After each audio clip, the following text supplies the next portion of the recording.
Yeah, hey everybody, this is Marty Mangello at the United States Presidential Service Center, coming to you from having served 6 presidents now. And Dr. David Evans is doing a fantastic job with the PIC TV network. Be sure to check out all the offerings on PIC TV. Go crazy, hit up about 10, 20, 30, 40 channels. The more support, the more watching, the more it grows, the better it does. And it is doing good, isn't it? It's a great thing that we all need more of in this world. Thank you so much. And don't forget, think PIC TV.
Hello, everybody. This is Dr. David Evans. We're coming from Washington, D.C. with a special segment today with Dr. Rowland.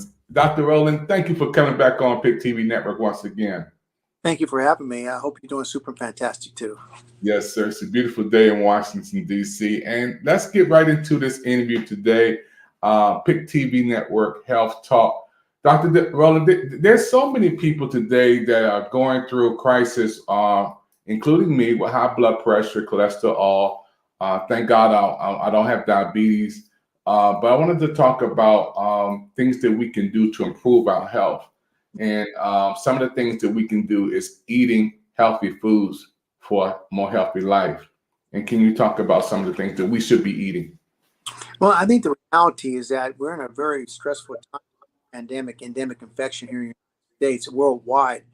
And because of the stress that people are under, it's very important that we think about health as a totality of everything involved in your health, not just the mental part, medical part, but we also need to talk about nutrition. And one of the biggest things that will help people is trying to have a healthy, nice diet, i.e., eating sensible, eating more fruits and vegetables and stuff like that. Trying to maintain a great, healthy attitude, and that goes with a great, healthy diet and stuff. And so people need to make sure that they're doing the best thing when it comes to food and helping themselves because of the stress we have. We still have the problems of high cholesterol. We still have the problems of hypertension and stuff. And that's all kind of diet related and stuff. So nutrition is very important. And the people need to navigate and try to set up that healthy lifestyle to have a healthy life. That's so important today. When I changed my diet, I started drinking more water. I stopped drinking sodas. I was addicted to fruit punch. It's my favorite drink. I had to get my fruit punch. Back in the day, it was straight soda. But now today has so much corn syrup, high fructose, and things that are harming our bodies. And I'm thinking about what am I going to eat today? But what's eating me? So, Doc, when we talk about foods like, let's talk about a jump starting your day with vitamin C and vitamin D and why it's so important, especially for African Americans during the winter time. Well, I think it's important that all individuals, and especially African Americans, should be taking a multivitamin every day.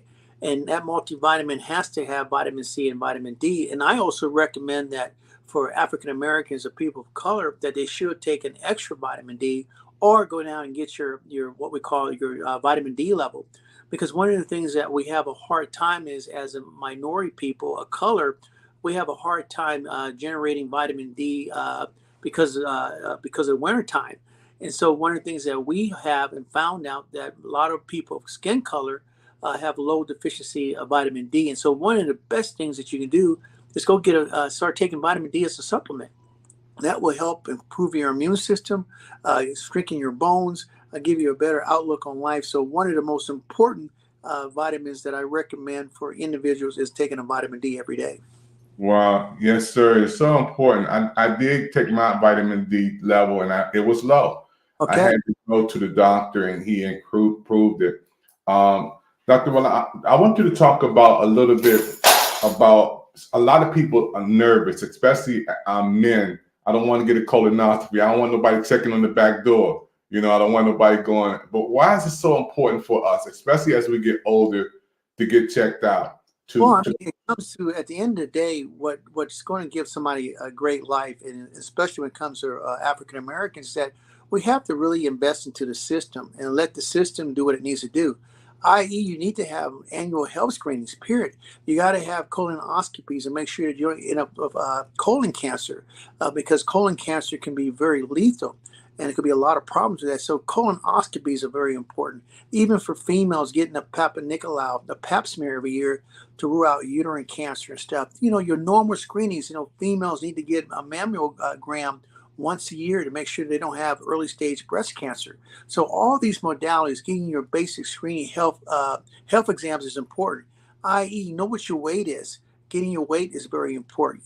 As we can go down the line of all the positive things that healthcare can bring to an individual's life, colonoscopy being one, vaccination is another one, diet control is another one, nutrition control is another one, the basic pap smear and, breast exams for females. All these basic screening stuff, healthcare for minorities is very important. And sometimes we don't use the system because we're scared of the system. We still have a lot of what we call hesitancy of the medical system because of what's happened to African Americans in the United States for the last 400 years. So we have to have more, people like me that look like us going into the science and medicine to be able to provide health care for the millions and millions of African Americans in the United States and worldwide. That's so important for us to get the education. I believe education is the process of learning. And when we still learning, we can take action on living a full life. My mother passed away 1997 with an aneurysm. Doctor, now we have 5 brothers, 5 sisters and 4 brothers, and my sister Brenda passed away in the midst of COVID. Doctor, whenever we go to the doctor, they always ask us about your family history. Right. Let's talk about that, Doc, for a second. One of the most important thing in anybody's health management is that you have to understand what a person's background is. And what we find out about backgrounds is understanding the health of your grandparents, understanding the health of your mom and dad. We know for a fact that if your grandparents have a diabetes or high blood pressure, you have a genetic marker in you that can make you also have diabetes or high blood pressure. So at the end of the day, your family history is important to guide you into the future and stuff. And if you know that you have a history or your grandmother had an aneurysm, a high blood pressure or stroke, that means you can fall in that category too. And so what you need to do is look at your past, your family history, to make sure that you have great health care for the future, and making sure that you folks understand the reality, folks, is that you are a reflection of the past. If you understand the high blood pressure, diabetes runs in your family, you need to do the proper things, because that means you have the gene, and that gene can be expressed through environmental changes. It could be expressed to, weight gain. And then let me give folks an example of this. Every one of us in the world has a gene for diabetes, period, end of story. Some people become diabetic, some people don't become diabetic. But at the end of the day, what turns that gene on? In the most part, when we look at diabetes as an example, you have diabetes 1, diabetes 2. Diabetic 1s are insulin dependent. Diabetic 2 are usually adult onset from weight gain. And so if you know that you have the history of diabetes in your family and you're getting older and you're gaining weight, that would turn on that gene for you to become a diabetic. So the proper thing is that making sure that you maintain your weight as an example. So knowing your history is very, very important. Thank you, Dr. Rowland. You're watching the special segment today at PIC TV Network Health Talk, and we have Dr. Lane Rowland. He's been on many, many times, different segments on our show, and he's certified, qualified. He is definitely has 6 degrees in what he does to help people. Doc, I want to talk about for a minute the African American community again. A lot of times when we hear diagnosis, we always hear the African American community is high risk in this, high risk. Is that a myth, Doc, or is that true? No, it's true because certain diseases affected different demographics. For example, thalassemias affects Mediterranean people. And so each demographic has a particular disease that affects them. And for African Americans, the most important disease that affects us a lot is high blood pressure, i.e., diabetes and stuff. So that is the reality in that scope of that realm that is very, very important that people understand the history of your life. Yeah, that's very important. I've been hearing that all my life. When I go to the doctor, I'm a member of GW, where the president goes. My Dr. Brad Moore has been my primary physician for the last 30 years. But I want to go back in time for a minute, Doc, and talk about when I was growing up, before my parents passed away. There was a Dr. Randall. All of us in the community, we went to see Dr. Randall. He was the one in the million. Everybody on Georgia Avenue, Spring Road. Talk about that one doctor, the Dr. Randall. He treated our whole family back in the day in the 60s and 70s. Yeah, we had a doctor when I was a kid in Ettrick, Virginia, named Dr. Barnwell, and he was the only Black physician we ever knew in my lifetime at that time. And so it's always important that we have to remember that sometimes we have to have that what I call the big papa, or the big mama doctor that everybody loves. And so that's why it's so important when we talk about community health and understanding the population that people kind of reflect the community they come from. So it's very important to have more doctors and more nurses and more scientists of color, because it needs to be a reflection of the population. And only way, what I've learned in medicine business, folks, you relate to your culture a lot better than you relate to other cultures, even though we have the ability to adapt and treat other cultures. But Big Mama feels good talking to somebody that looks like Big Mama. And that's so important. So we have to make sure that we have that steady individual in a community that represent the community, providing health care for that community, and especially for African Americans. Doc, I want to talk about for a minute before we go to a commercial break, how important it is for people from a psychological aspect when they get sick. Do we overgeneralize this? Because when I went to the doctor one time, he was saying, "Don't look for nothing that's not there." That's what doctor, because my back was hurting, my leg was hurting, my arm was hurting, and I didn't want to take all of this Tylenol and Bufferins and Anacin. And I want to say one more thing before we get to that aspect. He took me off of the 800 milligram of the ibuprofen or the Tylenol. He said, "Don't take that no more." He said, 1 year he told me it's okay, prescribed it. Next year he said, "Take it off, throw that stuff away." Talk about that, Doc. Well, it's very important that you try to have the best health care you can. And if you can eliminate taking medications, you do it. If you're sick and there's a medication that can keep your blood pressure down, you take it. And that's the problem that people have. There's a reason why science has advanced medicine over the last 100 years, is that we have medications that can keep people's blood pressure down, because having a stroke is a very, very devastating type of event. And if you can keep your blood pressure down, good diet, you can do that. So medicines and stuff can be a windfall for the individual community. And the most important thing is that individuals have to have the access to it. And if they don't have access, they need to go look for that access, because modern medicine is good. Modern medicine has a prolonged life over the last 100 years and stuff. And so we want people to be healthy. We want people to benefit from the science, to have a long, healthy life. And so that is the reality. Yeah, Doc, my mother-in-law, she's in Charlotte, North Carolina, Mother Yvonne Edwards. She's probably watching right now. She's 89 years old. She takes her medicine every day. She don't miss. She gets her rest. Doc, and when she went to North Carolina, she left DC and aged backwards. I was like, Mom, where you going? Where you going? She aged backwards. My brother-in-law Clifton is taking care of her, and him and his wife. And I want to when we're talking about consistently taking your medicine, not missing. A lot of people, I'm going cold turkey. I'm not going to do this no more. And they put it in the name of God too. God told me to stop taking my medicine. Doctor, I want to go ahead, Doc. I was saying, well, God intended us to be smart and learn knowledge. And part of God's creation is the ability of science.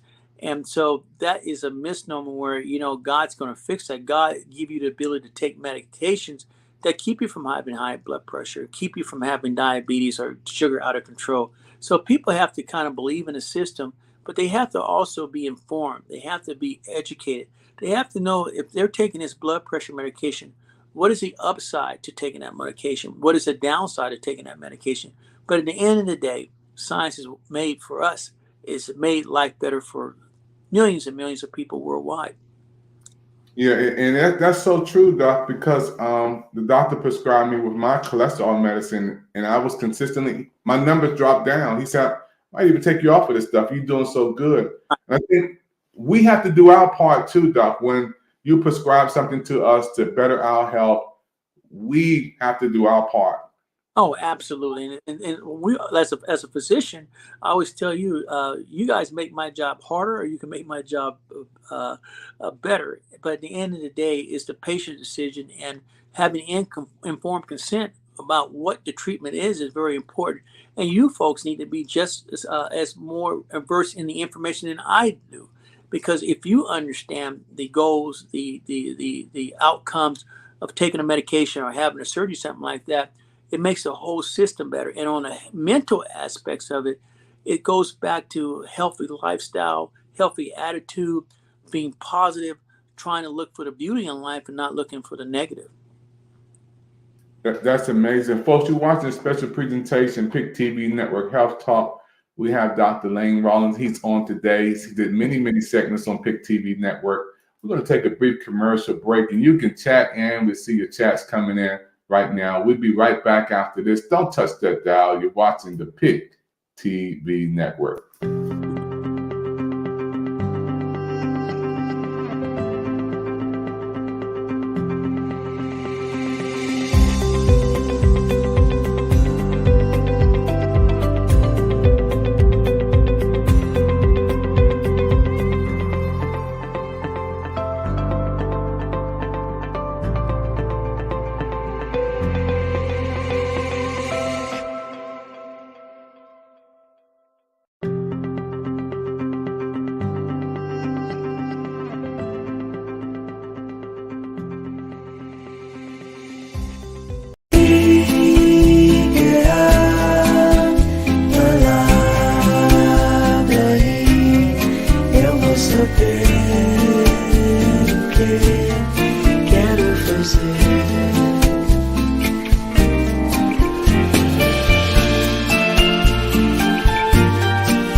Hello, everybody. We're back here again, PIC TV Network, with the great Dr. Lane Rollins here on today.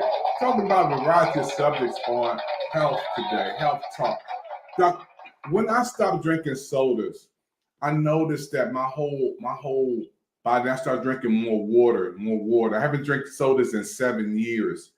my whole body begins to change. My energy level came up, my sugar level came down. It just changed my whole everything. Well, the reality is that probably one of the worst things in the American diet has been sodas. Sodas full of sugar, and that is really kind of driven the diabetic epidemic pandemic worldwide. And so, when you decrease the amount of soda you're taking, you decrease the amount of sugar, you decrease the amount of sodium, etc. So, decreasing your intake of sodas every day is going to make a significant change in your life. It's probably one of the best things out of a diet that people need to do. People need to drink more water and stuff. Even people drinking orange juice on a regular basis can be very detrimental. Like you said earlier, you just like drinking fruit punch. Who doesn't like fruit punch because of the sugar?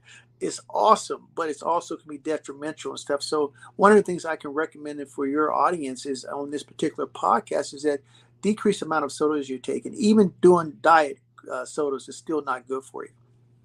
Chuck, I want to just jump into another subject. Yesterday, we were talking about the pandemic, and we were talking. You were in the House of Creativity with Delano and Monique, and you were talking about riding on airplanes and being very, very cautious about using the restroom on airplanes, wiping things down, still wearing our masks, our gloves.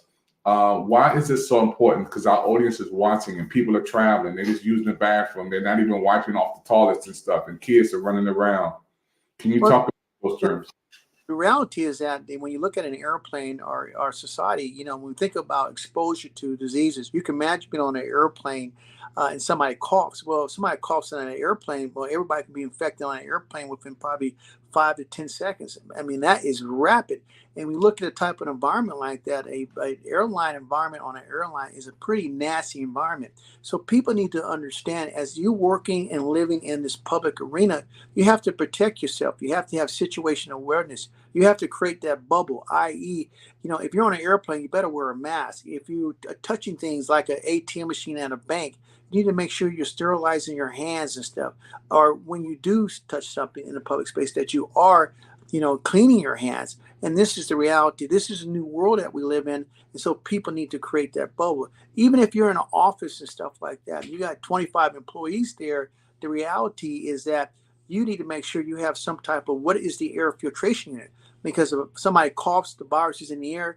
We've shown that you can be infected within 3 seconds with somebody coughing, and that is the reality. So making sure that people have the proper technology, the proper, equipment to make sure they can function in the world is very important. We talk about air sanitizer.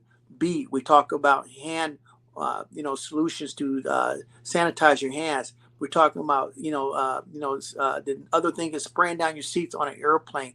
Doing these small little things is going to be the most important concept that I want the people to understand is that what we're trying to do when you wear a mask is decrease the amount of exposure you have. We call it the solution to pollution is dilution.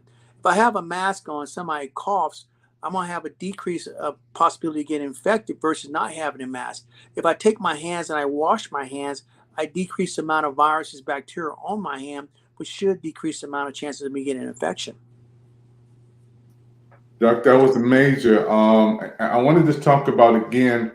You hit on a very serious subject yesterday when we were in the House of Creativity about the bathroom and wiping down the toilet. Many people just go to the restroom, and even me in the past, before I had knowledge, would just sit down on the toilet, put my hands down there to cover it. But why, as we grow today, and I'm talking about when I was a kid, I did that. But as an adult, and we have to teach and train our minds today, when we go to the bathroom, you said, seal it up. You have wipe to. it off. Right. Most people don't realize that when you flush that toilet and that lid's open, that becomes fecal aerolized viruses, bacteria from the feces. It's go all over the bathroom. Especially you can imagine a public bathroom example at Chicago Airport, where they have no lids, and this is commercial flushing these toilets.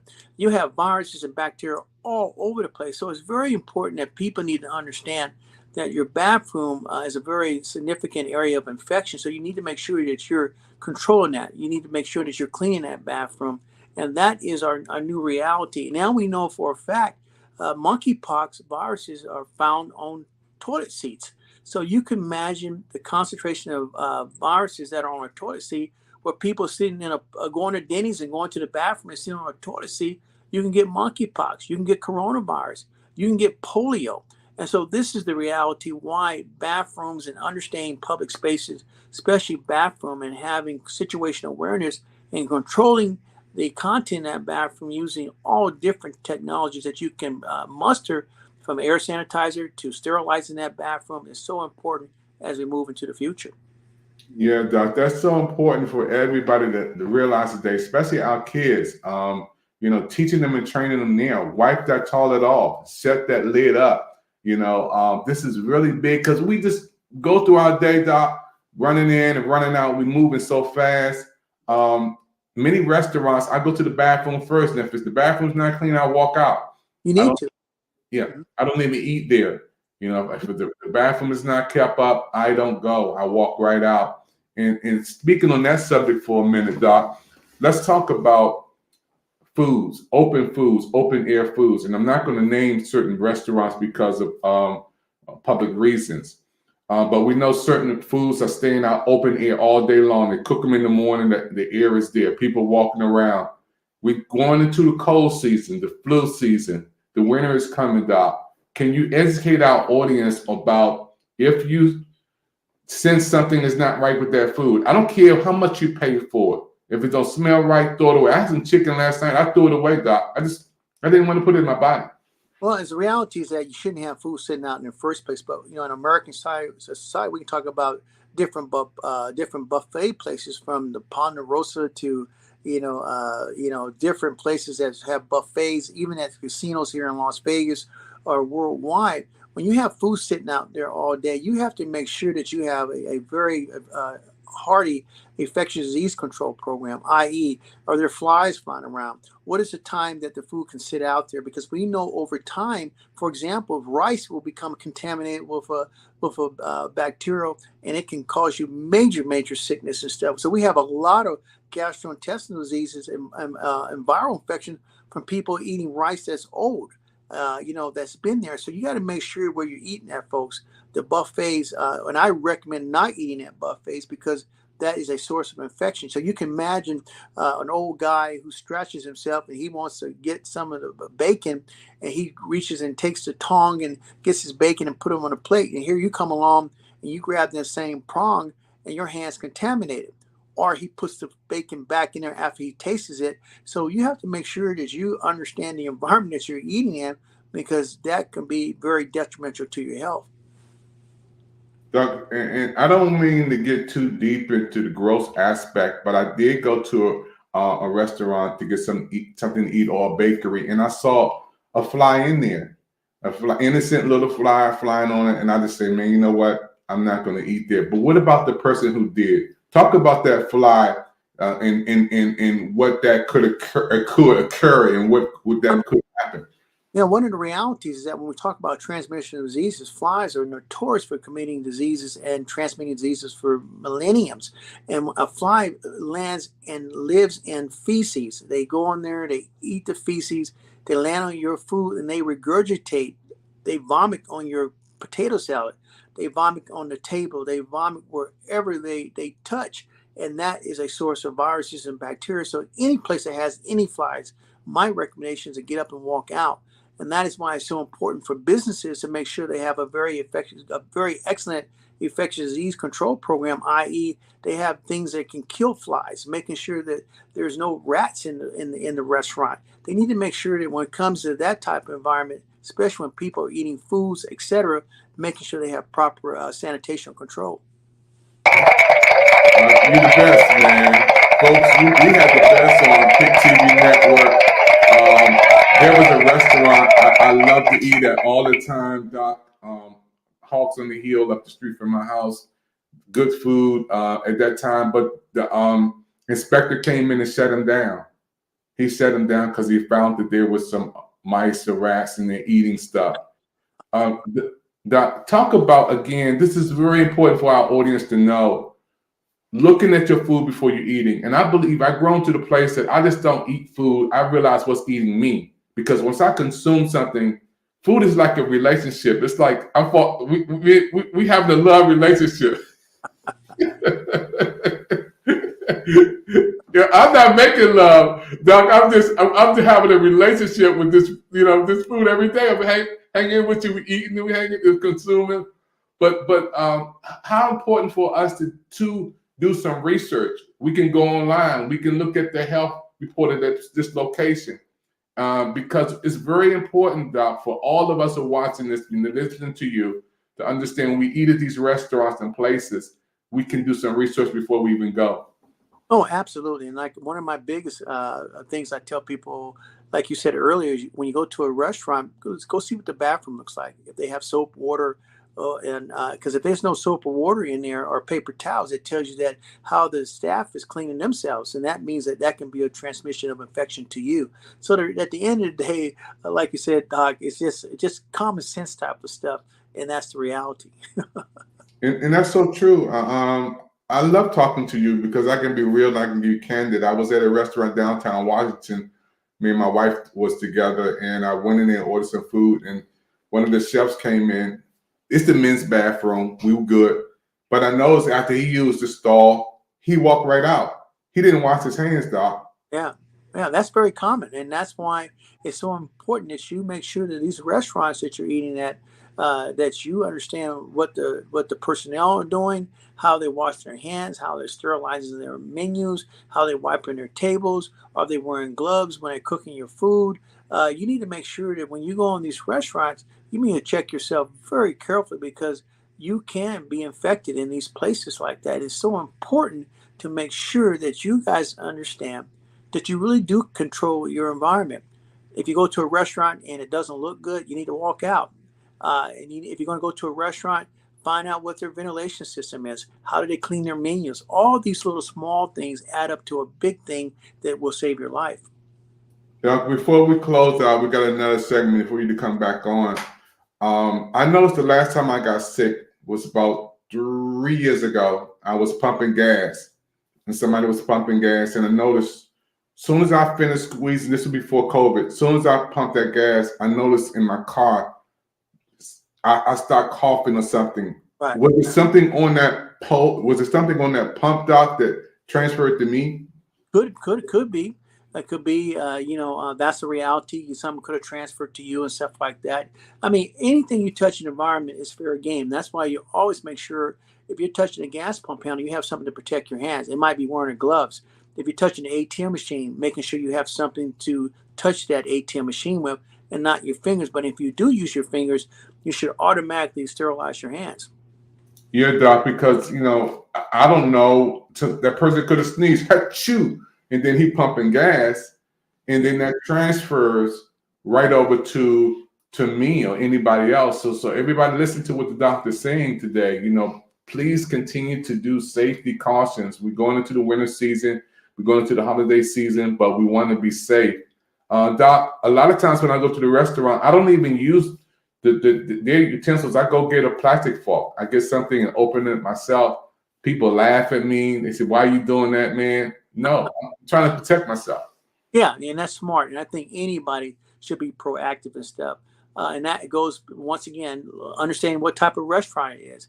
If they do have disposable utensils, that might be the best thing because you don't know how they're washing their dishes back there. Are they using using water out of the sink? Are they using the same water? Are they using hot water? So it's very important that people just be aware of the situation and always think outside the box.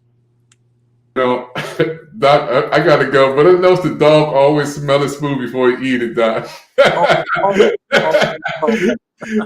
A dog always smell his food before he eats it, But we talk about this in the next segment, especially in the African American areas. Food filled with salt, filled with sugar. I'm just everywhere you go, fried food, and when you go into certain markets, you got the tater chips up there first. You got the candy up there first. Right. And it's targeted at us. Well, whoever loves that, who is addicted to that. But it's so important for us to understand, Doc, how this system is set up. Well, the system is set up to for your taste buds, and so people like salt, so potato chips, Doritos, etc. And people need to realize if you overtake intake of salt or sodium, you can increase your blood pressure, because wherever sodium goes, water goes. So if you're taking in more sodium, you're going to retain more water, which will give you a higher blood pressure. So that's the reality behind that. So decrease your salt intake or the food that you eat. You can decrease your blood pressure and also decrease the amount of water you're holding. That will also elevate your high blood pressure too. Folks, you heard it today with Dr. Lane. It's on PIC TV Network. Special show today, Health Talk with Dr. Lane. He's on every week with us, and we want to send a shout out to everybody watching, especially to Michelle Cox. We miss you. She'll be back soon. And Doc, when we come back next time, I want to talk about alkaline water. There's so many waters on the market today. And then what is the best water to drink? You know, a lot of times people just buying stuff and don't know what's is good, what's bad, and what's helping us and what's hurting us. Well, I look forward to next week, and we'll talk about alkaline water. We'll talk about water itself. You know, we'll talk about understanding your municipality, understanding what your water content of E. coli viruses and stuff, because I think that's very important that people understand what their water quality is in their local communities, because now we know, for example, in Jackson, Mississippi, the water is contaminated, brown, coming into people's homes and stuff. This water is contaminated with feces, polio, monkeypox, coronavirus. So water is going to be a very important subject, and I look forward to coming back next week and talking about water. Thank you, everybody. You heard from the doctor himself on the PIC TV Network, everybody. Thank you for your time, Doctor. I know you're busy. You're traveling on the road. We're praying for you, man. You stay safe. We see you next time on PIC TV. You take care. Bye-bye.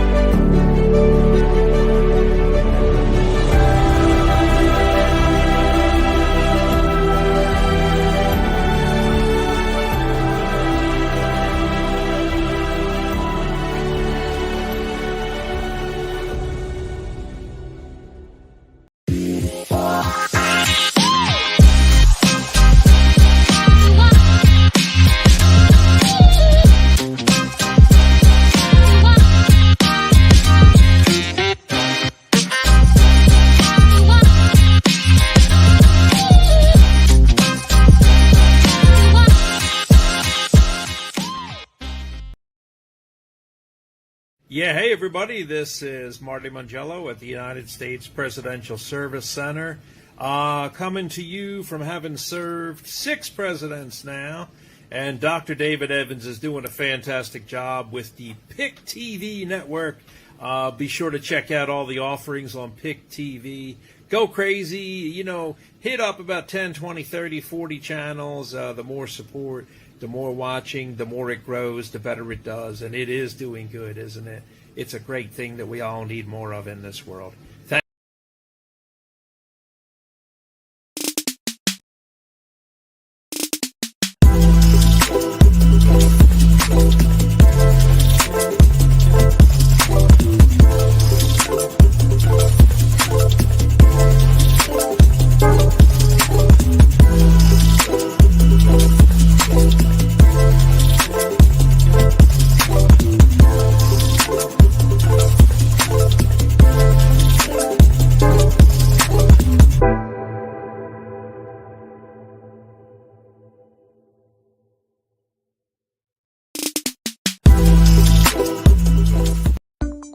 They say your eyes are the windows to the soul. They're also the windows to your health, because they let eye doctors see what's going on inside. Think about this. A comprehensive eye exam can be an early detector of serious health problems, like high blood pressure, heart disease, stroke, and diabetes. Shouldn't you see your eye doctor yearly? Go to thinkaboutyoureyes.com to learn more and for a list of local eye doctors. It could help save more than your vision.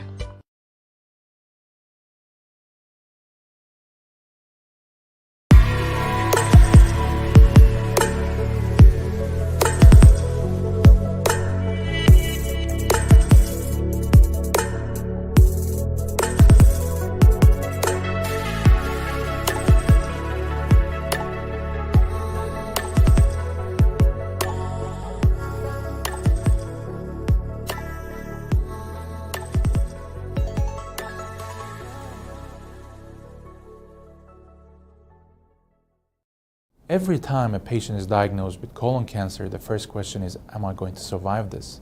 So let's take a moment and talk about the probability of cure in this disease.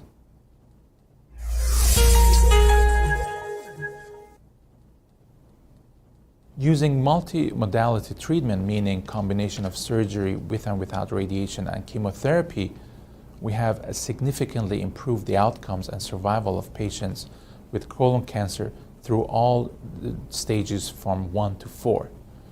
Unfortunately, whether a patient will be cured or not is still determined at the stage they were diagnosed with. The more advanced the tumor, the lower the likelihood of cure.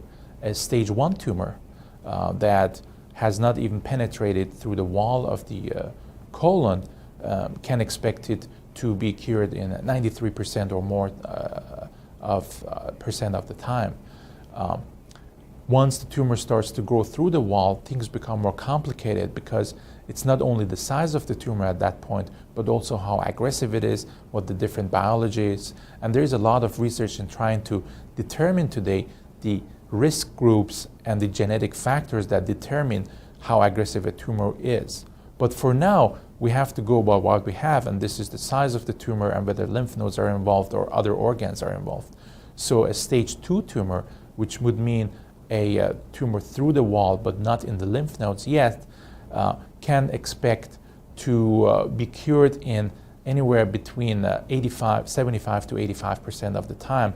And this is because there are small tumor cells that have already left that we might not see originally, so the tumor was a higher stage, or it's just a more aggressive tumor. In stage 3 disease, meaning the tumor has spread to the lymph nodes already, unfortunately these numbers drop significantly. Stage 3C, meaning more than 7 lymph nodes or very advanced primary tumor, the cure rates drop to 44% rate if you look at the patient populations. In stage 4 disease, the 5-year survival rate is quoted as around 8%, which means there is a subset that still might be cured using optimal treatment. All of these numbers are historical, and we hope that in 2013, combining chemotherapy in early stage disease, we might be able to achieve better results.